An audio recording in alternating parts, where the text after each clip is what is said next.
How's it going, guys? I have probably the biggest adventure ahead of me. So I'm at North Las Vegas Airport, meeting with the line serviceman, I believe, and he's showing me some hangars. I'm going to be buying a plane. Well, we think we're going to be buying a plane, and we're going to be leaving tomorrow, 8 o'clock in the morning, to Lucedale, Mississippi. There was only 3 hotels, and we're in probably one of the worst. I am flying with my instructor, Derek. He's a CFI, Certified Flight Instructor, who actually helped me get to my private pilot certificate. And he's also an ANP, which is an airframe and power plant mechanic. So what better person to bring along to check out the plane, to fly with me, make sure everything's kosher. We're going to go and do a pre-buy. And if all is good, then we're flying back. And if the plane checks out, my instructor is actually going to be taking tailwheel training, because it is a tailwheel plane. So he'll be getting instructed and trained on it, and then we're hitting the road. We've estimated about 2.5, 3 good days of flying, and we already know that there's a ton of thunderstorms down there right now, so we're a little worried about the weather, but you know, it's part of flying. But it should be really fun, and it's something I've never done before, and I think it's going to take me completely out of my comfort zone, but I'm going to learn a lot, and I think it's going to help me become even more of a safer pilot. I know it's a departure from my motorcycle content, but these are both passions of mine, and I kind of want to like meld them together, and you'll get a little bit of motorcycling here, a little bit of aviation, and maybe a little bit of motorcycling and aviation. Come along with me, and I'm going to share the experience of buying my first plane. Hopefully some of you guys can get some knowledge out of it if you are into the aviation world, and if you're looking at buying a plane, you'll see all the things I did right and maybe the things that I did wrong. We'll see. So let's go. Got the hangar. Yes! I'll do a little tour later, but yes, one thing down. Many things to go. Hangar space. Make sure you acquire it before you get a plane, because that could be problematic. I've been looking a lot around the area, and KVGT, North Las Vegas Airport, has a 6-year waiting list on hangars and an 18-month waiting list on shade hangars, which are basically just tie downs with a carport over them. But they do have tie downs that are open, but in this Las Vegas heat with a fabric plane, out in the sun, the UV rays could tear it apart. It'll be good to be tucked away, a little place I can get out of the heat. It does have a little swamp cooler, and I can maybe work on it, do things, whatever, chill, hang in the hangar. The cost is $500 a month, but now we gotta rush and get ready for the commercial flight to Mississippi. Well, we're here. We're at McCarran Airport, or now called Harry Reid Airport, heading to Lucedale, Mississippi, with a population of 2,000? Pretty close. 2010. But go to meet Derek, and the adventure begins. See ya. Do you have anything to say? Just come home. We'll see how Mississippi is. Oh, yeah, sure. Go for it.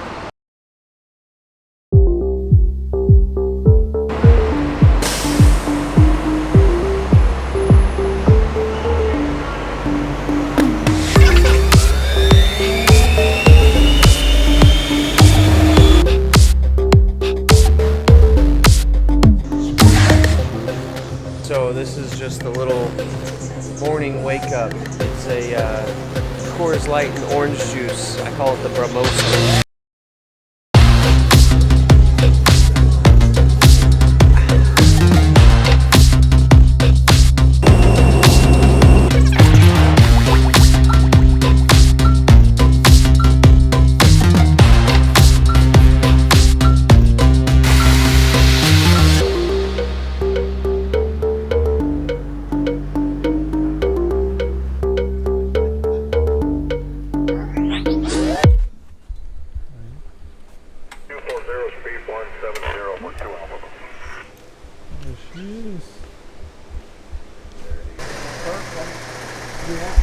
but the oil drains into the case.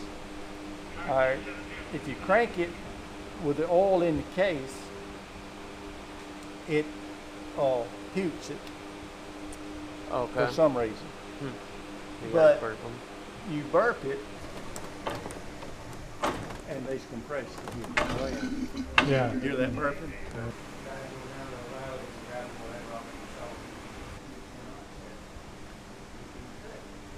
Two on your side and one on this side. Have to see what the heart looks like. I'm just trying to be real careful not to drop this screw down the intake or something. There we go. All right, we made it to the Roach Motel. The Relax Inn. I'm not sure what that is. Relax Inn. We got our Domino's. Got our Domino's.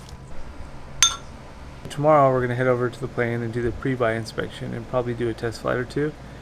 I'm gonna take you along with the process of what we're doing. It's not gonna be a super in-depth one because it just had the annual, and from the initial look at the plane when we got in town, looks pretty clean. I think we might be in good shape.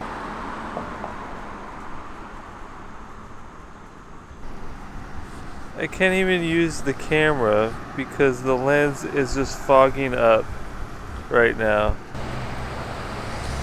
Let's try the GoPro.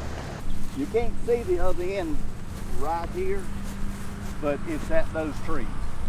Oh wow, and it's downsloping? Yeah, it rolls over a little bit right here, and then it's flat to the other end. But Is it pilot controlled or no, no? we had it pilot controlled. In like 4 months, lightning took it out. Oh. So that $1,000, we didn't spend that anymore. We got to Yeah. switch it. There's too many people here that's kin people and friends that turn the lights on for us.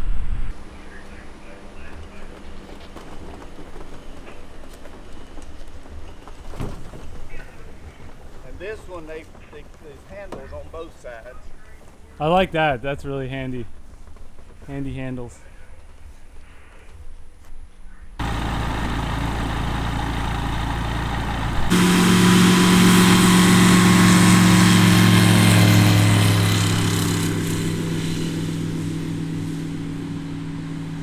There he goes.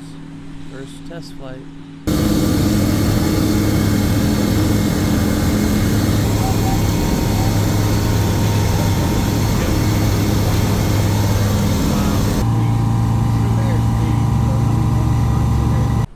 So this is what happens when you give a pilot that doesn't know how to record stuff a camera.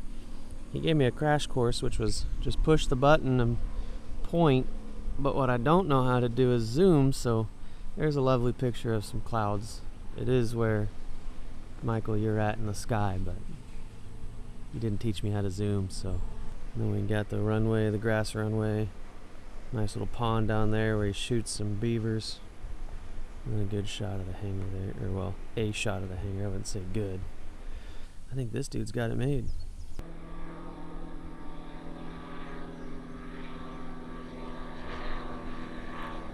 Derek's going up for a spin, and we'll see how he likes it. The thing performs. It performs really well. I don't know. This might have been a bad idea to go for a flight first, because now I'm like excited about it. It is humid here. They ain't kidding when they say Mississippi's down south.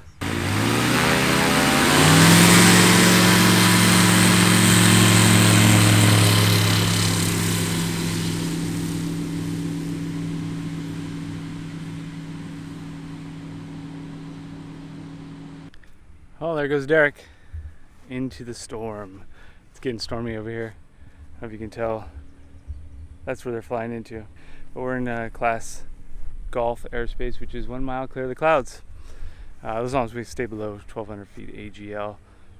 This thing climbs. I think I saw 1,400, maybe 1,700 feet on the vertical speed indicator. It gets up there. This is Cedar Creek Airport. It's a private airport owned by Kenneth and a few people. I mean, this place is amazing. Look at this. This is the life.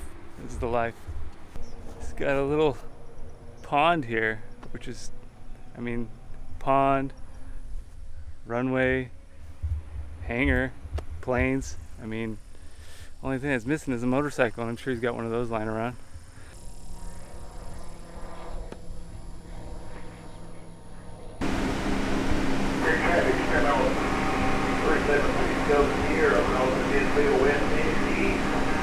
And 1,100 being a right downwind for runway 32. A little sweaty. Yeah, it's. I started sweating like crazy. I gotta definitely change into my shorts. It's South Mississippi in the summertime. Yep. Didn't expect any less. How'd it go? How do you like it? Yeah, I think smooth Slug. flying plane, touchy. You know, rudder's super touchy. Yeah, I noticed that. Yeah. All right, we're getting into it. It's muggy. Got the cowling off. Seats out. Inspection panels off. Derek at the helm. Top. Levy. We can do a torque check on these as well. You've got this cable, and you can see where it's been wearing. Yeah, I noticed that yesterday. Might be something we want to look at. So that's for your back pedals there, and you can maybe just another bushing or something under there. Get all the inspection panels off the wings. Looks like most of them are off. And then we'll put lights, mirrors, maybe even his borescope up there, inspect the spars and the ribs. It's raining. Lightning, thunder, right above us.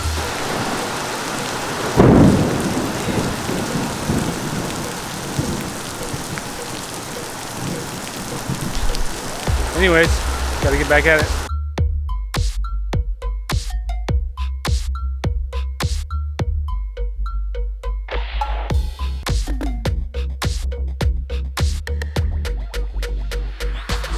What are we doing here? Just inspecting this very aft tube. And then this is your yoke system, so when you pull the stick back, that's what's happening there. And when you roll, see how it moves independently of what you got going on there. That's the ELT right there, so we'll pull that out and give that a test. That's your battery. And now the reason it's probably located that far back is due to weight and balance. Yeah. The tail doesn't weigh hardly anything, so you want to keep almost like a ballast back there.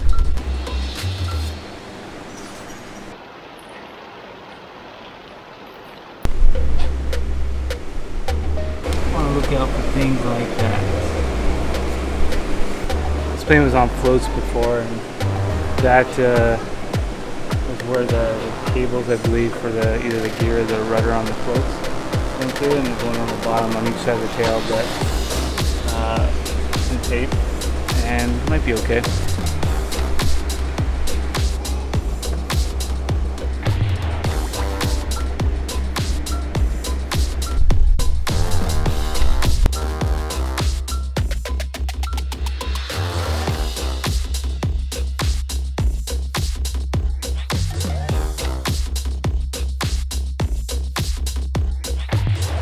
Well, we are pretty much done with the inspection. Only thing we found is some possible oil leakage and corrosion.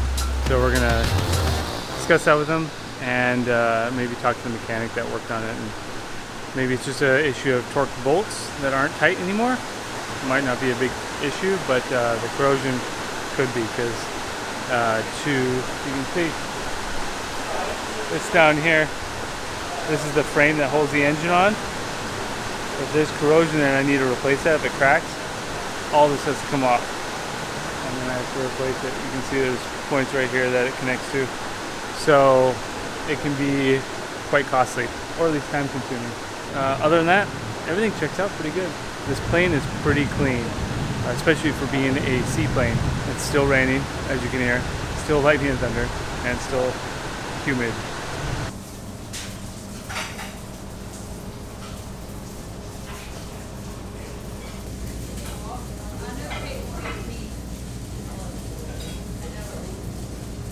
So what are you doing right now?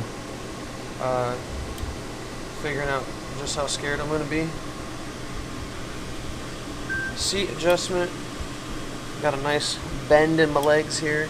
You can bury the stick in your crotch and not Yeah. And it'll be at the end. Well, you know, I got, you know. You can control the stick without your hands. That's why when you do the flight control check, you say watch your knees and nuts. That looks pretty good. Derek's starting his tail wheel training. He's over there back there with the instructor, Johnny, and he's getting the rundown. Let's hope he doesn't break my new plane. It's like a shower. You're constantly showering here. It's a good thing because I think Derek needed a shower. So the hopes is he gets endorsed. He's got a lot more hours than me, and then he'll train me, and we'll have a lot of training going back. So I'm going to take it easy, make sure I fully understand the controls. Mainly with the tail wheel, it's the takeoff and landing that you really have to be concerned about. When it's in the air, it's the same as any other plane. If that tail gets ahead of you, then you're in trouble. I'll keep you updated.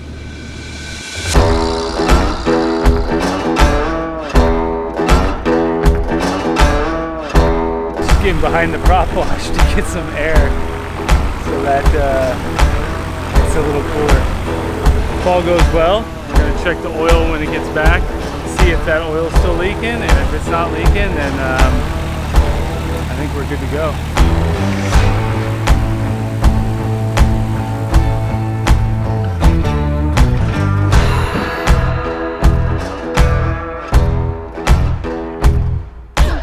Alright, so we're talking about the haunted motel. Sir, can you tell us what you think about this haunted inn here? I ain't had nothing happen yet.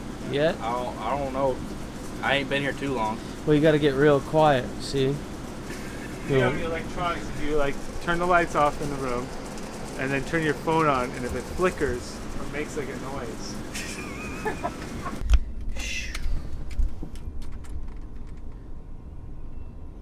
I feel like I'm documenting you buying a plane. I've been like filming you more than I film myself. Oh, I'll take over.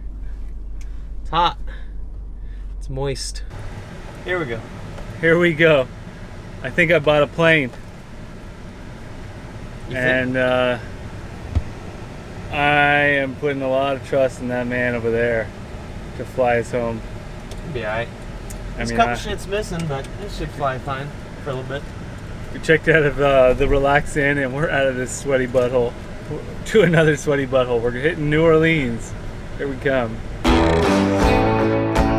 What we got going on here? Do laundry. I'll just both have terrible rashes tomorrow. To do some sketchy shit. Doo-dah, doo-dah. So we'll have a hot cockpit going into it. A lot of experience, a lot of fun.